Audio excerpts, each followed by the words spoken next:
We're live! Hello. Hi, everybody. Hi. Okay, so I know that you all have questions about your doggy's issues. So I'm hoping that you're going to join us, and we're going to tell you a little bit about that. So today I have Leah Twitchell here with me of the Canine Movement Lab. And hi, everyone. Leah is the dog. I guess I can't say you're the dog. She could be a dog whisperer. Or somebody already dog whisperer. Was that trademarked? Oh, so anyway, Leah is the dog guru. Hi, Lisa. Oh, hey, Lisa, how are you? Do you have a dog, Lisa? Do you still have a bingo dog? Do you? Okay, anyway, so Leah's here to talk about her unique training method, which is called the Canine Core method. Is that correct? Canine Core method, that's correct. So, okay, so Lisa has a dog. Good. So if your dog is having any issues, Leah can tell you how to handle those. So I'm going to let Leah talk a little bit about what the Canine Movement Lab is all about, and also about this, the Canine Core method that you utilize to train dogs, because it's really fascinating. Okay. Yes. Okay, so Canine... Oh, she's getting an Australian Shepherd. Oh, an Aussie, cool. So Canine Movement Lab is my dog training business. I go to people's houses and give private lessons. I also do walk and train. So if your dog needs a walk, but you also want them trained at the same time. Oh, wow. That's a service that I offer. But Hi, Lee. Hi, Lee. I focus mainly on private lessons, and then those clients become my walk and train clients because they already have the foundation of the training. And then they can continue it at home on their own. So my goal is to get the owner to be proficient in the training. Okay. Because it's really something that takes time. It's not a quick fix. Right. This is something that is going to take a long time for you to develop a very strong bond with your dog. Okay. And also to correct any behavioral problems. Behavior problems. So can you take kids for walks and train them? Sure, yeah, I love to check it. Okay. You can get the kids too. So that's really interesting. So that when you're talking about the bond with the dog, so is this just for people that just got a new puppy, or is it for if they've had a dog for a while but they've never actually bothered to train it? So it's a little, It's for everyone. It's for everybody. Any type of dog, no matter how young or old. So what we use in Canine Core method is we tap into the dog's natural prey drive. And so it's kind of, oh, go ahead. Oh, no, keep going. Lisa, I'm going to get that to you. I'm going to get you her contact info. I'm going to put it up here, okay? So we tap into the dog's natural prey drive. So it's actually drive training for pet dogs. Okay. Which is kind of unique. So drive training, explain that, because like I'm a cat person. I'm a cat woman. I don't know what that means. Your cat like my cat, I have like two just a driving cat. He like gets in my car and tries to joyride, but I know nothing about drive training. Okay, so like police dogs who do bite work, you use a bite toy. Okay. And dogs love to bite things because they're hunters. Okay? Okay. Don't be scared. No. Okay. So dogs love to bite. They need to bite to feel emotionally grounded. Because all they would do all day long in the wild is they would be hunting. Every time you take your dog for a walk, he feels that he's hunting. Oh, wow. So that's amazing. It's in their DNA. Okay. It's their life purpose is to hunt. It's to hunt. Okay. Because that's how they survive. Makes sense. It's a survival instinct. Right. So the reason why dogs pull and want to run away and chase squirrels, and like that's it, their whole purpose. Okay. To get prey. Okay. So what we do in the drive training is we determine what that prey is. All right. And so, So we get a bite toy. Okay, good. Because I'm not coming to your class and being the thing the dog wants to play. Unless you have a hunting dog and you're going to train them to actually go after birds. Okay. Or whatever. Right. Or whatever people hunt. A large game. Yeah. I don't train for that. Okay. But we tap into the same instincts. Okay. All dogs have it, even a little Chihuahua. Oh wow. Okay. Okay. So you're tapping into that instinct, the hunting instinct. It's the blueprint in their DNA. Okay. And so we show them what the prey is, and we own the prey. So they come to us all. So like I bring a bite toy, a bite tug. out in the woods when I'm walking my dogs. Okay. My dog sees a squirrel. She's about to go out of her head. I call her to me, and I give her a bite on the toy. Okay. Well, now she's been stimulated by the prey. Okay. And I'm the answer. Oh. No, you can't go get that squirrel, but I'll give you the same exact feeling as catching and biting and carrying the squirrel back to the den. Okay. Here, you can have this toy. Okay. Okay. Does that make sense? It does make sense. So how about for does anybody have any questions about that? And also, I'm going to put just for a sec here, we've had, Lisa would like your contact info, so is it okay to put that up here? Yeah. Okay. So Lisa, here we go. It's coming up. Okay. 207-939-6210. Okay. Oh, sorry. Okay, and that's Leah. Okay, so Lisa got that, Leah, and that's Leah's. You can friend me or Facebook me or also send me a message in on Facebook. the description up here of the actual Facebook Live, we have a link to her Canine Movement Lab page and also to the Canine Core Method as well. So those are 2 other links. So Lisa, that's 207-939-6210, and there it is also on the screen. And you can friend me on Facebook. I'm very friendly. That's right. Yeah, she's very friendly. And if there are any naughty freaks out there, she has big dogs, so to think about it. Hi, Catherine. How are you? So this is really interesting, and I know Catherine has dogs. Catherine, you have 2 or 3. You have the wolf pack, right? So all right. So that's the sort of the premise behind this. Right. So if say somebody goes to the shelter and gets a dog, and that dog has some behavioral issues, a lot of people will say, don't get a dog that has any issue, but you actually could help to train that and change that, or where's sort of the line on that? Well, that's a good question. I mean, I'm all about rescue. 2 of my 3 dogs are rescues. Okay. They came with a lot of emotional baggage, and we've worked through, I'd say, 90% of it with this method. Okay. One of my dogs, I'd say, is almost completely healed.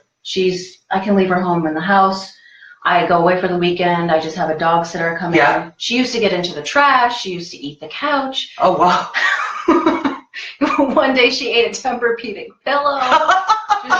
Those are expensive. Yeah. So she's cool now. She's totally cool. My 3rd dog, which is my 2nd rescue, she came to me with very severe dog aggression. Okay, so explain what that means. Like she was eating people's heads?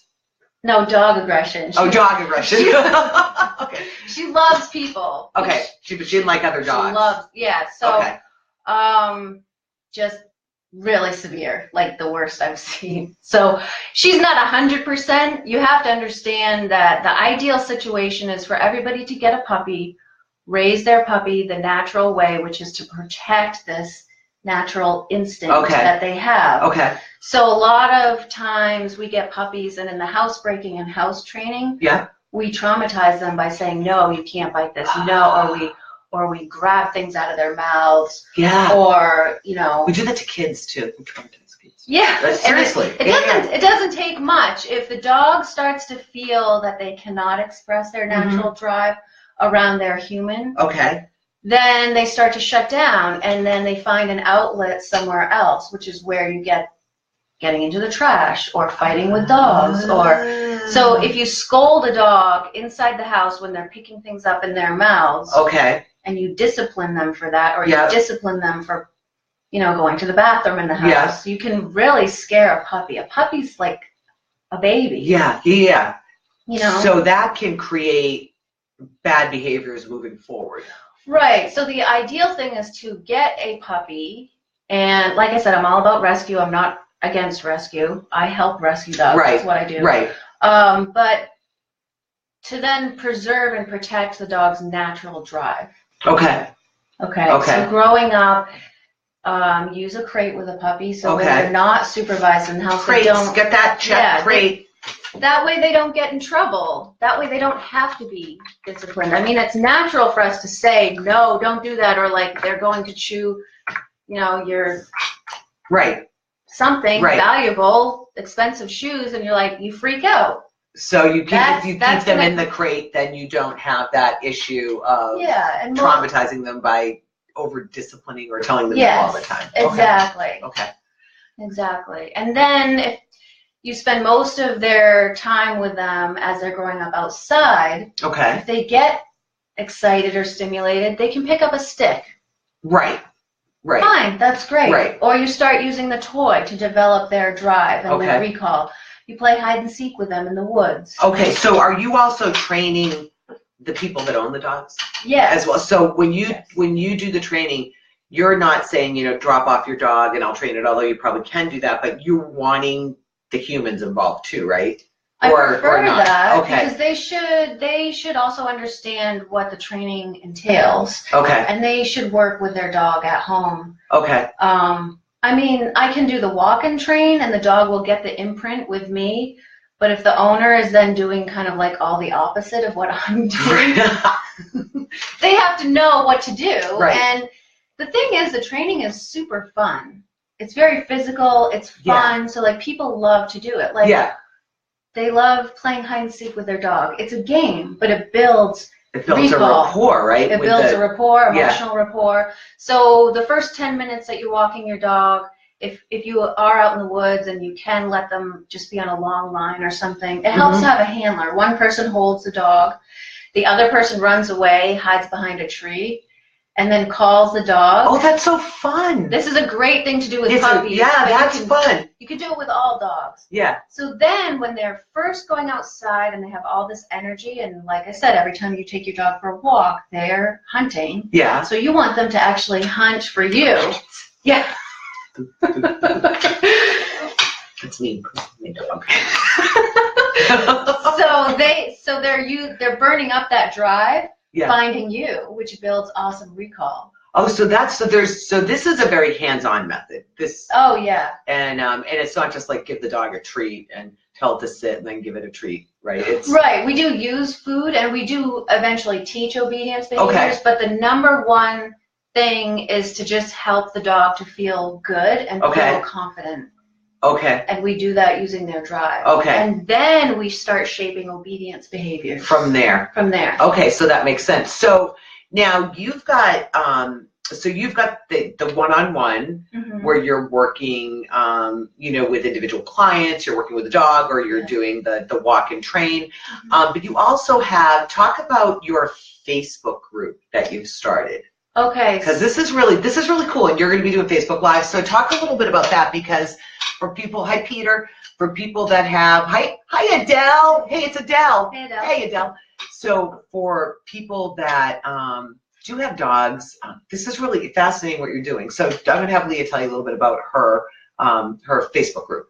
Okay, so the Facebook group is associated with the Canine Core Method page, and it's the Canine Core Method group, which is a public group. You can ask to join. We'll add anybody. And I'm going to put that here. So it's at Canine Core Method, right? Canine Core Method, yep. So if you go to that page, you should find the group.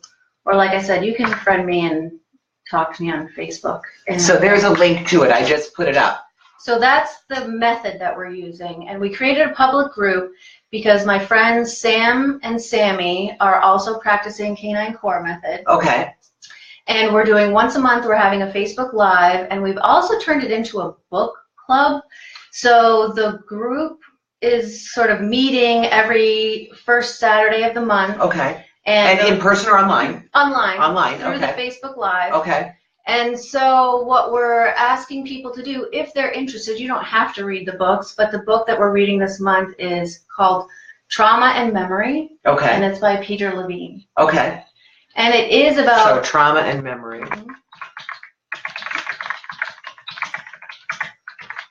And it's actually not about dogs. Spelled the same, right? Yes. You go, Peter, you just got to plug. But it is about... my bank account information.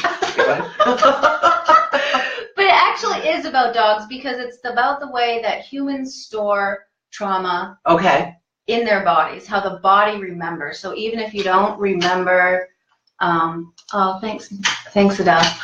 So even if you don't have memories that you can call up, your body, there's this thing called procedural memory. Okay. So when you're storing trauma, your body actually acts it out, these different responses. Wow.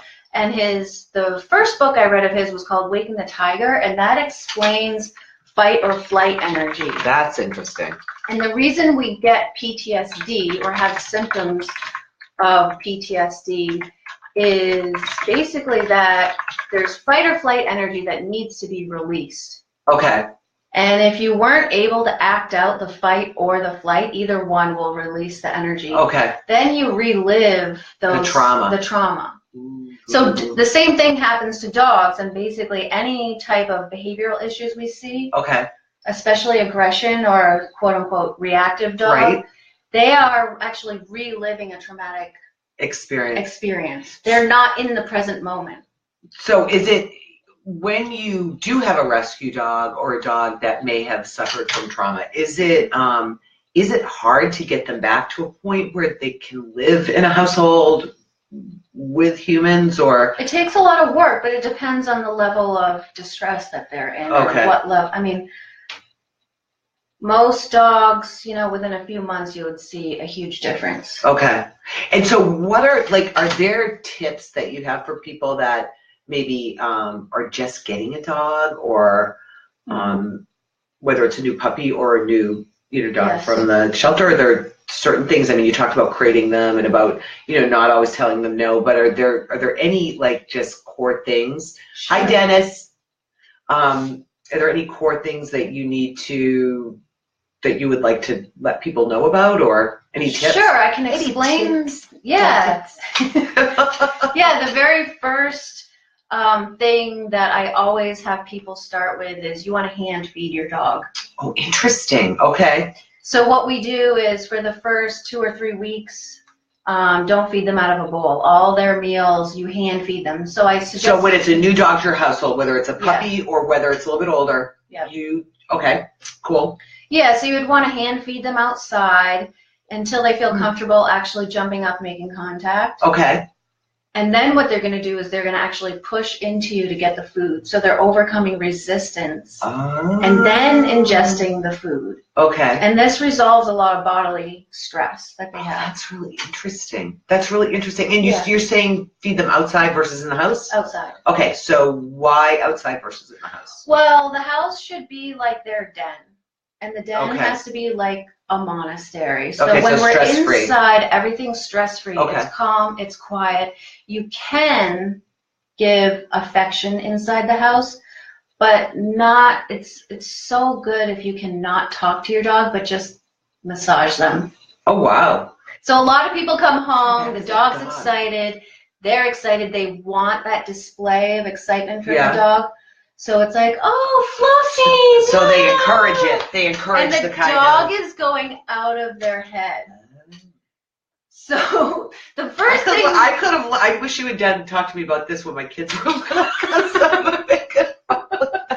So the first thing, I don't want to sound cruel. You don't want to ignore your dog, but you do when you first come home. Oh, interesting. That's really interesting. So inside the house, we have to keep everything very quiet and calm. So you can give your dog whatever you would, if you would go to a massage. Yeah. Have you ever gotten a massage? Oh, yeah. Yeah. Yeah. You know how relaxed you get on that table? Yeah, absolutely. That's how you want the dog to feel when they're inside the house. I can never get a dog. My dog. So whatever you would pay a masseuse to do to you, that's the kind of massage I want you to give the dog. Like sometimes all I do is train people how to actually pet their dog, because I see people like, or they do the fur backwards or whatever. Yeah, it's wrong. Yeah. It's wrong. So you want to pretend you're your dog's masseuse. Oh, wow. Everything has to be calm, slow, gentle. That's really interesting. So anybody on here have any questions for Leah? Because I know some of you have dogs. I know you do. Come on, dog people. You could ask about your kids. We can probably see that. There is a parallel. There are a lot of parallels. There's some similarities here. Leah will take it for a walk. Actually, you know what? The kids that I work with, like if it's a family who has a dog, the kids, like this is so natural for kids. They just get it. They love it so much. And they're really good at it too, because you have to have a lot of bodily awareness. Yeah. And kids are just naturally still in tune with their bodies, as opposed to, like, you know, as you age and as you go through school, like a lot of us become dissociated from our bodies and not as aware. So that's best. So if you do have a child with the dog, you would want to encourage the child to be part of training the dog, right? Yes. Especially with this type of training. Yes. This is so cool. And so I want to just circle back around again to your group, because you're doing the Facebook Lives once a month with the groups, but there's information and videos on that as well? Or okay, so let's just talk, because this is going to be a great resource for people too. And I put the page up. It's called the Canine Core Method. If you go to the Canine Core Method page, which is in the description, but it looks like it screwed up, but I'll fix it. But it's in this feed as well. Canine Core Method. How do they get to your group, the public group, from that? It should be right on that page. So right on the page. And it's called Canine Core Method Group. So is it like up at the top, or is it on the side? It should be on the side. Okay. Where's my hand here? On the side. Okay, so I know, it's like this thing is opposite, so I'm really... Yeah, we're in a mirror. I'm really there. No, wait, I'm really here, and Leah's really here, and it's confusing. But we are posting our tutorials on, like I explained, that pushing. Okay. Exercise with the hand feeding. We have a tutorial on that. And it's on the Canine Core Method page. So if they just go to the page, they should be able to start finding the, there it is. Yep. Okay. I'm just putting this up so you guys have it. That's awesome. Yeah, so my friend Sammy Swan, she made a tutorial explaining the hand feeding, the pushing. So what we're doing is we're capturing the dog's drive, we're attracting it, and we're channeling it. That's fantastic. So does anybody have any questions about that at all? Questions? Comments? Everybody's good. You're all good? Do you have dogs? Actually, I'm going to try to, I was going to get my cat in here and see if Leah could train him, but he doesn't listen to anybody. No, I have 3 dogs and I have a cat, and the cat is... Cats are just going to do what they want to do, right? Yeah. Although they do have that cat circus. Oh, that's right. Well, we're going to do the cat circus next. So, Leah, is there anything else that you would like to sort of point out or tell people about what you're doing? Is there anything coming up? Oh, yeah, I'll be at Planet Dog. Courtney's here, too. I will be at Planet Dog. I think it's... So Jill's here and Courtney's here. I'm not seeing them down here. February 25th. If that's a Sunday, I think that's correct. Yappy Hour at Planet Dog. I'll be giving a presentation. So if you follow... February? Yep. Is that a Sunday? That's the Yappy Hour. February Yappy Hour at Planet Dog. Yeah, you're going to be there? Yeah, so you could follow the Planet Dog, the company store page. They're going to create an event. I'll share it as well. So I will be at Planet Dog. That's a free event. I'm going to give like the overview of the Canine Core Method. That's so cool. So that's another place you can get her on Planet Dog. You're welcome. So yeah, come to Planet Dog if you're interested in getting a little bit more information about the... That's really cool. Yappy Hour. I like that. That's really kind of cute. Yeah, it's cool. Yeah, I like that. So are there cocktails for the humans or just biscuits for the dogs? Okay. I'll be having a Yappy Hour at my house. We'll be drinking and yapping. No. Following Leah. Yeah. Following Leah's Canine Core Method training. You can come to my house for Yappy Hour. We're going to yap and drink. So any questions about anything, or I'm just trying to see. We've got the comments up there. Oh, hi, Kai David. How are you? Hey, Bodie. Bodie's here. So yeah, we've got, well, Leah can answer questions. I'll give it another couple of seconds here if anybody has any questions for Leah specifically about their doggy issue. Your dog doesn't have issues. It doesn't have to have issues. You just might have a question about your dog. But I do specialize in helping to rehabilitate rescues. Even though I'm saying, like, yes, the ideal thing is if you get a puppy and protect it from the very beginning. Don't over-socialize it. Don't do obedience. It's just all about preserving the natural drive. However, you can get a rescue dog who has issues, and we use the same exact principles to heal the dog. So it's, and restore their drive, which actually restores, we call it restoring the inner puppy. oh. Yeah, So they get all cute and they bounce around. They do. They get really playful because if you think of a puppy, they're perfectly social the way they are. You don't have to go through all this effort of socializing them. Yeah. They are perfectly social. What you're trying not to do is exactly. don't get me off Facebook. Yeah, I wasn't gonna say it like that, but basically, yeah, it's more a matter of you don't really have to teach them anything. You just have to not mess them up. Right. Okay. Like kids. I don't have a dog, but although I will say, I just want to make something that for Leah, which is huge. Like I'm petrified of pit bulls, right? And Leah has pit bulls, and I actually went to her house while the pit bulls were there, and they didn't eat my hand. I was very proud. I was very proud of you. So brave. The funny thing is that most pit bulls actually love people. It's just I don't know why. I think it's because they look like they're smiling at you, thinking, "I'm gonna eat your head." I'm sure they're lovely dogs. Yeah. I'm not a pit bull racist. Okay. Anyway. So that's kind of it, cool. I guess. Yeah. This is good. People So can any contact questions? me if they have questions. Okay. Or just come to Planet Dog's Yappy Hour next month. I just love that. Yappy Hour. Yappy Hour at Planet Dog. Leah will be there. But again, check out either of her pages, which is the Canine Movement Lab, which is Leah's training business, and then the Canine Core Method, which is also on there, that she's doing with Sam and Sammy, correct? And that's with the Facebook Lives and the public group that meets, and the book club that meets once a month on a Saturday, right? Every month on a Saturday. Yes. And so you can join, it's a public group, so you don't have to get an invitation. You can join right through the page, correct? Yes. Okay, so there you have it. All right, thank you, everybody. Bye, until the next time. All right, talk to you soon. Bye.